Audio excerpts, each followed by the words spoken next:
Five Nights at Freddy's is getting a sequel this spring, and every other spring, so I thought it'd be the perfect time to review the game. If you don't know, Five Nights at Freddy's is a first-person indie survival horror game developed by Scott Cawthon, and it was released in 2014 to unanimous positivity. Oh shit! It's one of my favorite games of all time, and now I'm going to show you why. This is my review of FNAF.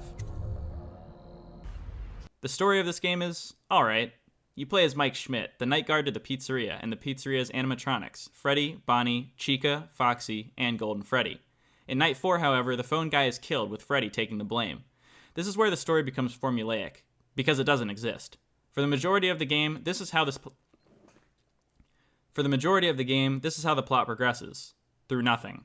There is no plot. It's similar to Five Nights at Freddy's, where the only story progression happens through random junk on the wall. Your objectives do nothing to move the story along, because the entire game...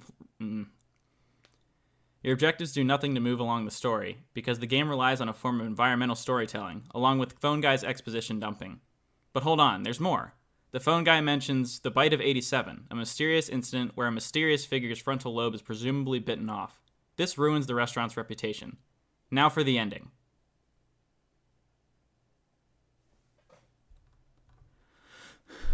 So this story is pretty sound, but why is it just okay? Well, once again, this is a game where the story basically stops in the middle of it, and the beginning, and the end. For half of the game, there really isn't much advancement in the plot. The other reason is the plot twist. I saw it coming from a mile away. He actually convinced me he was a bad guy, but he was the best of them all. However, I will say, in this game, there is a good character development. After the missing children's incident, it is mentioned through news... After the missing children's incident is mentioned through newspapers on the wall, the children become an important set of characters because of theories. In the Low Chaos storyline, one of them draws a picture of Freddy with the title, Daddy. It has been confirmed that Freddy is in fact Daddy, but it's never directly stated in the game, just hinted at.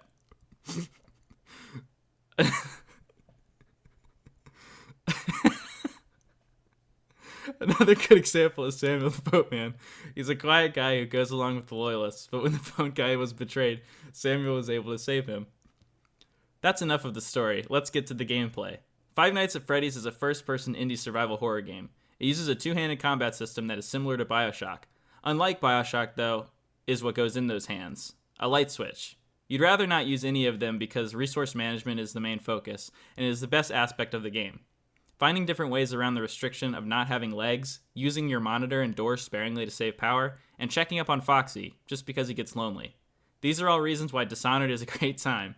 Now I'm going to go into detail about the best parts of the game. First, supernatural ability.